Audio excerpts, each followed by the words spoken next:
So now we're going to apply the theory that you've just learned in the previous lesson to some actual price action examples. Now, like I was alluding to in that previous lesson, multi-time frame market structure, it really is the key. You know, it's the secret key to figuring this game out, in my opinion. You know, until you really nail this, I would say there's not really much point in going on to learn supply and demand and add in liquidity concepts and looking at your entries and your management and all that fun stuff until you have this really nailed down and you have a very, very firm grasp on, you know, how to read this in the systematic framework that we use, because this really is the backbone. It's going to be the skeleton of your entire, you know, trading strategy moving forward. And you can pile on all of the other fancy concepts that you're going to learn as we progress through the course.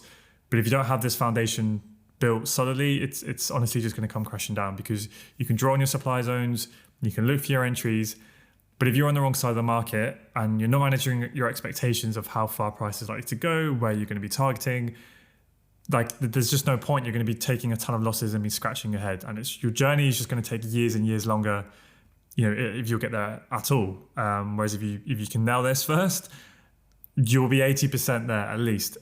So yeah, that's kind of my best at trying to give you a little bit of a speech there at the start of this video, just to make sure that you take your time with this. You know, trading is not easy. Hopefully by now I've tried to kind of keep you motivated and inspire you to get there and reach the end goal, but also keep you very grounded and realistic in your expectations. I guess the point I'm trying to make here is you can't just watch this video once or, you know, even 3 times, make a few notes and then just progress forward. Maybe watch it on 2x speed, maybe even just watch the module 3 times. You need to be watching this again and again and again, and then applying it to yourself, to the charts, on other pieces of price action examples, and making sure you understand it as best you can. And it's just practice and practice and practice. Like it takes a lot of time to get used to it.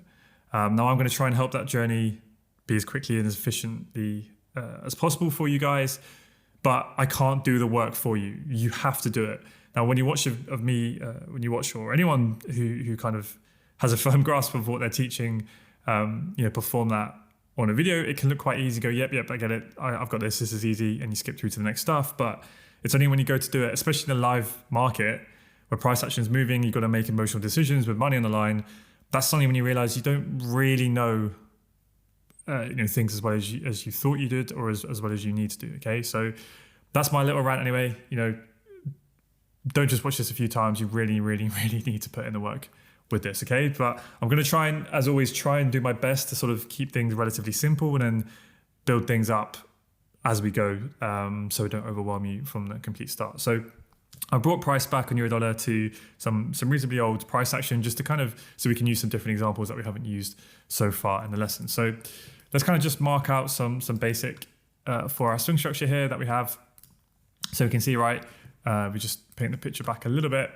Had this impulse up, then we had a swing pullback, then we made that swing higher high, swing pullback, right, swing higher high, and then we broke that low to form a swing lower low. So then the swing trend switched bearish at this point. This high then becomes a strong high. Why is it strong high? Well, it took out the low, it did its job. So when price pulls back, what do we expect? We expect that price will not trade higher than this swing high, right? That's the new swing range we're within. So you can see we clearly have a bullish change of character to the upside, but it's just to facilitate that swing pullback.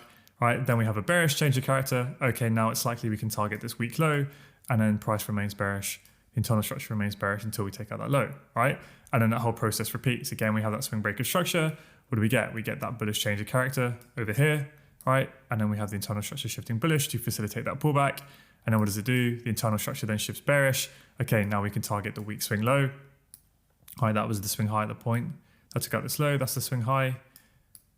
All right, we have that pullback, and then the internal structure shifts bearish, and now we can target that weak swing low, okay? So that's one time frame we're just looking at. Hopefully you guys should now be very, very, well, pretty damn comfortable with that. Otherwise, I would recommend not proceeding with multi-time frame analysis just yet and going back through the previous lessons, okay? So if we just, let's just kind of mark it on from here on, and then we'll dive into here, okay? So we have that 4-hour breaker structure. We then have quite an impulsive move, and then we have another swing pullback, and then we have another swing breaker structure here, eventually close below. And then we have another swing pullback, another swing breaker structure over here. Okay, and then another swing pullback. Okay, and then we'll just draw on this one last one here. We have that final 4-hour swing breaker structure. Price just about closes below the low there. So Let's use, let's see what we've got here. Let's put this with a solid black line, okay? And then we'll just draw on this because this will kind of help to visualize, I hope, what we're doing here with the swing structure on the 4H. So we have that pullback, swing lower high, swing breaker structure to the downside, pull back up to form that swing lower high, so on and so forth, okay? Price pulls back, but it doesn't breach the strong high, and then we get a break enclosure below, and then again and again, okay? So that's a 4-hour chart, reasonably simple swing structure. All right, I'm not going to get too tricky with fractal and internal just yet. Whilst we're looking at multi-time frame structure initially, kind of just want to keep it to swing structure just so you guys can kind of wrap your head around it.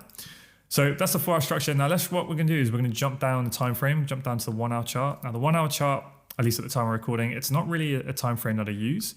I kind of jumped straight down to the M15 on my own trading, but I think just for the basis of this video, it can be quite useful because it's not too big of a gap between the 4-hour as it would be if we went down to the M15. But let's kind of zoom into over here, right, and you'll see what I mean. With the 4-hour chart, right, we had nice bearish swing structure, but within that, we know the lower time frames is going to form bullish structure and bearish structure, i.e. changing trend, in order to facilitate those swing pullbacks to then start the next swing leg to the downside. So if we draw this on with a different color, let's maybe make it like, turquoise, right? Okay, just so we can visually see it. So this is a 1-hour chart. Now I know there's nothing in this leg for price to break. So essentially what I'm drawing on here is the 1-hour internal structure. But what you can see, even on the M15, it may have switched bullish. What we're essentially seeing is that lower time frame structure shifting bullish to facilitate that swing pullback. And then what does it do? It breaks that low to form that lower time frame lower low. So now price is likely, or that 4-hour swing pullback is now likely finished. And now this internal structure or this lower time frame structure will likely remain bearish to take out that 4-hour swing low, right? So again, it's what we just went through in the previous lesson. Higher time frame pullback, the lower time frame structure shifts bullish to facilitate that higher time frame pullback. When the lower time frame structure then shifts bearish, so we get the lower time frame lower low, when we broke that higher low to form a lower low, that's a good signal that that higher time frame, so the 4-hour chart in this case, the black line, that's a good signal that that black line, that pullback is now finished, and now we can be ready to target that low. In this case, it's very impulsive, right? And we come to the downside, we form a lot of lower time frame structure, and then we come down here, and now price comes up and it takes out this high, right? So at this point, we now have a higher time frame, a lower time frame higher high, right? When the turquoise line breaks this high, right? We can see that the 1-hour chart then shifts bullish. Now, why did the 1-hour chart shift bullish? Well, it's shifted bullish to facilitate the higher time frame swing pullback, right? The black line, okay? So we know the black line is a 4-hour chart. It formed a swing lower high, swing lower low. Now the lower time frame structure has just formed a higher high. So the lower time frame structure has shifted bullish, but we can look to trade this, right? So we can look to buy these lower time frame higher lows, but we have to manage our expectations of how far price is likely to run, right? We can look to buy this high low here, but are we going to target like all the way up here past this 4-hour swing high? No, of course not, because this is a protected 4-hour swing high. It's a strong 4-hour high because it took out the low. So the 4-hour is bearish. It's currently in the 4-hour swing pullback phase, and the 1-hour chart has shifted bullish to facilitate that pullback. So we can look to buy these 1-hour higher lows, right? And we can look to push it to the upside. But like I was saying, how far is price likely to go? Well, we never know, but we know it's definitely, or our expectation is that it's not likely to break that 4-hour swing high. And it's only likely to be short-lived. So this is where we're going to be much more aggressive with our targets if we're buying and getting long, and we can just target the nearby weak structure, okay? Because we understand that at any point, this 4-hour, so the black line, that swing pullback could now be finished, and then the 1-hour may be ready to switch bearish, which is what ends up happening, right? And that's why when you're trading counter to the higher time frame trend, so when you're trading long against the 4-hour bearish trend, we can do it, but we have to be a lot quicker with our targets, okay? But then once the 1-hour structure or the lower time frame structure shifts bearish, in this case, what's now happened? Well, now it's realigned itself with the overall 4-hour swing structure, okay? So now both the 4-hour and the 1-hour structure are both bearish. So now we can look for shorts, okay, to catch these lower time frame lower highs. And now we can be a bit more, expansive with our targets. We can target this low down here. Why can we target this low? Well, this is the 4-hour weak low, right? It's the 4-hour weak swing low. It's weak because it hasn't broken the 4-hour swing high.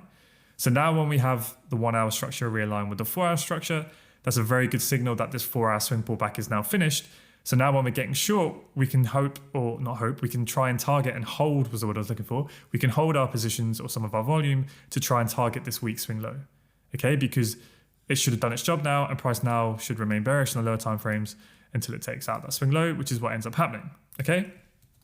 So if we just kind of zoom out for a little bit, and then let's take, hopefully this will work. It's not what I want to do. There we go, come on and hang on, bear with. There we go. Why is that not working? There we go. I think I've never used TradingView before. So this was kind of, hopefully this kind of reminds you of the diagram that we had in the previous theory lesson, whereby you can see the swing lower low, swing lower high, swing lower low, right? Swing lower high, swing lower low.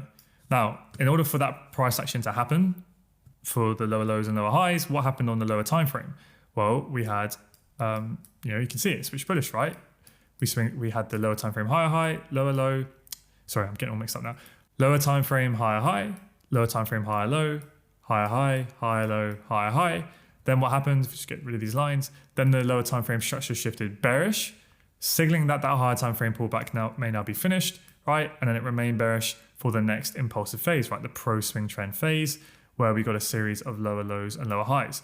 So after a break of structure, which happens over here, what do we always say? Well, we have to expect a swing pullback, right? After this break of structure, we can expect that next swing pullback to kick in, okay? Sometimes it will happen straight away, and sometimes you'll have these big impulsive moves when the trend is really strong, okay? So when that happens, we can keep continuing to look for shorts from within here, but we have to be very, very aggressive and understand it's a bit lower probability because at any point, that swing pullback can be kicking in. So what you can do is you can follow that lower time frame structure to give you that indication of perhaps when that swing structure is going to pull back. And that's what happens here, right? The lower time frame structure then shifts bullish in order to facilitate that swing pullback. So now the lower time frame makes higher highs and higher lows. Okay, we have a decent enough size of a swing pullback. And then what happens? The lower time frame structure then shifts bearish. That then signals that that higher time frame swing pullback may now be finished.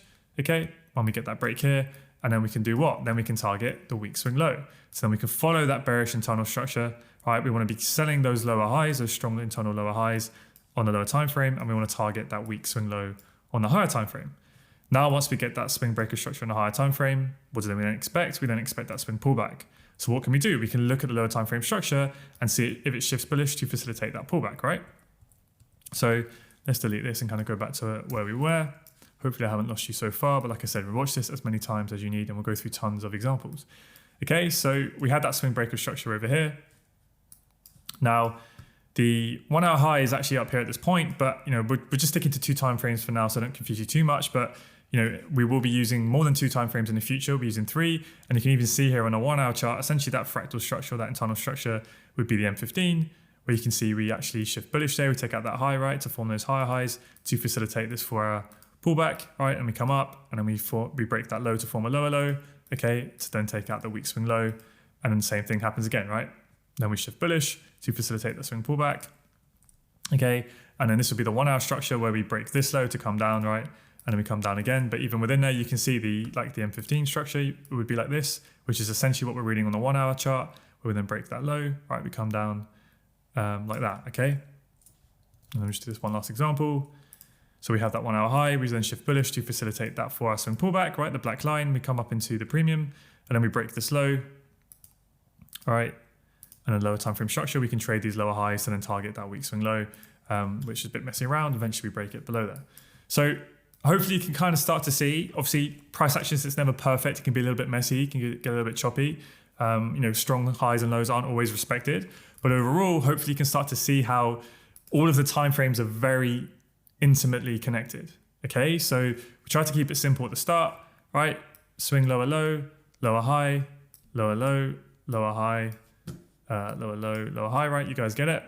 But from within that, we then have multiple lower time frame structure. Then we form higher highs, higher lows, higher highs, higher lows.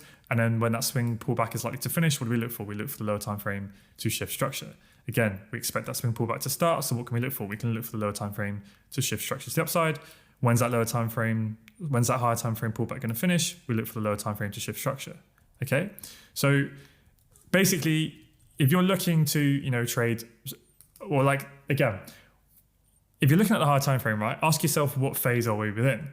If we have this move to the downside over here, and then the lower time frame structure starts to shift bullish, well, then we know that we're in the swing pullback phase of the higher time frame. So at that point, we can look to trade those higher time frame higher lows, right, and try and catch this. But we're a lot more aggressive with our targets because we know that we're playing the pullback phase, okay? But then when the lower time frame then shifts bearish and it realigns itself with the higher time frame swing structure, so they're both bearish, they're both aligned, now what phase are we playing? Well, now we're most likely playing the impulsive phase. So now we can look to catch those lower time frame lower highs and try and target a bit further, right? We can target down to the week low or potentially beyond, okay? Now, when we break that swing low to the downside, we're still in the impulsive phase, okay? But we have to understand that at any point, that next deeper swing pullback can start. So if we're still trying to short here or hold on to our positions, sometimes, as you can see here, it can fall for a long time. But what you want to do then is use the lower time frames to help guide you of when that next swing pullback may kick in. And how do we do that? Well, we just follow it. As long as it stays bearish, then those lower highs are respected, but eventually that's not going to happen and it shifts bullish, right? And then that's when we're now in the pullback phase, okay? And now we can look to catch those higher lows, but we're a bit more aggressive with our targets because we're just playing the swing pullback of that leg, right? That's being the swing leg. So at this point, you can put lines on as well. This can really help you, right? So you can, I have templates here, right? The 4-hour swing structure. So you put it from there. And at this point, when you're in the market, that's your strong swing high. And then you can do, so I put a line down here, right? Where we can make this your 4-hour week structure. And that's a little bit messy. We obviously wouldn't have all these colors on the real market, but essentially that's what's happening. So when you're within here, and then let me delete some of these orange lines, and the 1 hour chart, so in this case our lower time frame shifts bullish, we now know we're playing this swing pullback here. Okay, we know this is our 4-hour strong high, this is our 4-hour week low, so although we can play the pullback, we don't expect it to go any higher than that strong swing high. And as soon as then the lower time frame shifts bearish, what can we do? We can then follow those lower highs to then target that low. Right, rinse and repeat. We break structure, so at any point we're expecting that swing pullback. Wait for the lowest time frame to start shifting bullish, and then wait for it to be bearish. Once it shifts bearish, swing pullback starts to finish. Okay, so hopefully I haven't lost you with that. I know it can get a little bit messy when we try and do this for illustration purposes, but we try to keep it reasonably simple with just 2 timeframes here and just focusing on swing structure for now, because obviously what you've learned so far is you've learned the 3 types of structure: swing, internal, and fractal. And if you kind of try and apply all 3 of those types of structure in some, 3 different time frames all at once, it can get quite confusing, because for some of you, you might have realized already that when you're looking at one time frame and you're using swing, internal, and fractal, that actually helps you to read multi-time frame analysis without actually having to change time frames. Okay, so for now, kind of when we're going through this initially, I kind of just want your brain to be thinking, kind of just focusing on swing structure between those different time frames like we have done here, right? We haven't really talked about fractal and internal so much. We're just seeing how the lower time frame structure shifts bullish and bearish to signal what's happening on the higher time frame, okay? So hopefully that makes sense. And now we'll go and look at another example.